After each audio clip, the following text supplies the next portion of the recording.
இப்போ 2 வருஷத்துக்கு முன்னாடி நான் சொல்கிறது ஜாயின்டிஸ்க்கு முந்தின தீபாவளி. அப்போ பெரிய சங்கு சக்கரம். ஏன்னா 4ஆம் தேதி தீபாவளி, 7ஆம் தேதி ஆண்டவருடைய பிறந்தநாள். 4ஆம் தேதி தீபாவளிக்கு 10 சங்கு சக்கரத்தை அப்படியே கையில் வச்சு அட்டி விட்டு தெறிக்க விடுறேன். 9 விட்டுட்டேன். 10ஆவது தான் நேரம் பாருங்கள். 10ஆவது என்ன பண்ணிட்டேன், சரி பிள்ளைகள்லாம் வெடிக்கட்டும்ப்பா, நான் மேலே போகிறேன் அப்படின்னேன். இல்லைப்பா 9 கையில் வச்சு வெடிச்சிங்களா, அது 1 மட்டும் வெடிச்சிட்டு போங்கன்னுச்சு. வேண்டாப்பா மேலே போகிறேன்னு இல்லை, இல்லைங்க இந்த 1 மட்டும் வெடிங்கன்னு கையில் கொடுத்துருச்சு. 10 வச்ச அடுத்த செகண்ட் வெடிச்சு 5 விரலும் போயிடுச்சு. 5 விரல் தோள்கள்லாம் போய் தொங்கி எலும்பு தெரிய ஆரம்பிச்சிருச்சு. அடித்த சரக்குக்கு ஒன்றும் தெரியலை. அப்படியே கொண்டு போய் தண்ணியில் விட்டு மாவு எடுத்து அப்படியே பூசிட்டேன். பூசிட்டு நைட்டு இட்லி மாவு, அதுதான் மெடிசனே. சரக்கை போட்டு படுத்துட்டேன். காலையில் எந்திரிச்சு பார்த்து அப்படியே ஹாஸ்பிட்டலுக்கு போனேன். ஹாஸ்பிட்டலுக்கு போகும்போது சும்மா போகக்கூடாது அப்படின்ட்டு ஒரு 2 பெக்கு போட்டு ஹாஸ்பிட்டலுக்கு போனேன். டாக்டர் கேட்டார், என்னப்பா அப்படின்னு. ஐயா இந்த மாதிரி வெடித்தேன், கையில் வெடிச்சிருச்சு.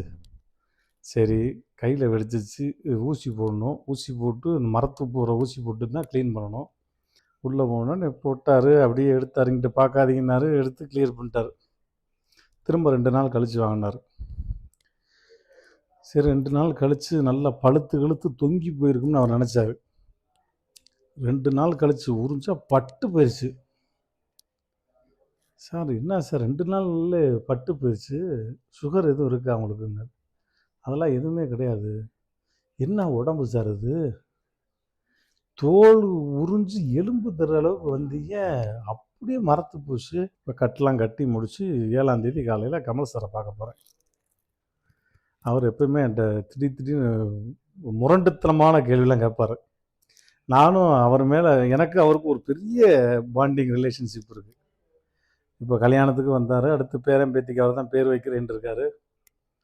அப்போ என்ன கையில் அப்படின்னாரு. சார் வெடித்தேன். கையில் வெடிச்சிங்களா? ஆமாம் சார். ரோட்டில் எல்லாம் வெடிச்சு பழக்கம் இல்லை அப்படின்னாரு. சார் கீழே வைக்கலாம் தான் பார்த்தேன், எதுக்கு கீழே வச்சுட்டு கையில் வச்சேன் சார் அப்படின்னேன். இனிமேல் அந்த மாதிரிலாம் பண்ணாதீங்க அப்படின்ட்டு முதுகில் 2 இழுப்பு இழுத்தாரு. அப்புறம் அது சரியாச்சு. இது மறக்க முடியாத ஒரு விஷயம். அனைவருக்கும் இனிய மாலை வணக்கம். புது யுகம் நேயர்களுக்கு இனிய தீபாவளி நல் வாழ்த்துக்கள். இந்த தீபாவளியில் எல்லா தீபாவளியும் சிறப்பாக கொண்டாட வேண்டும் என்பது என்னுடைய வேண்டுகோள். அது ரோபோ சங்கர் மாதிரிலாம் கையிலலாம் வச்சு வெடிக்காதீங்க, தரையில் வச்சு வெடிங்க.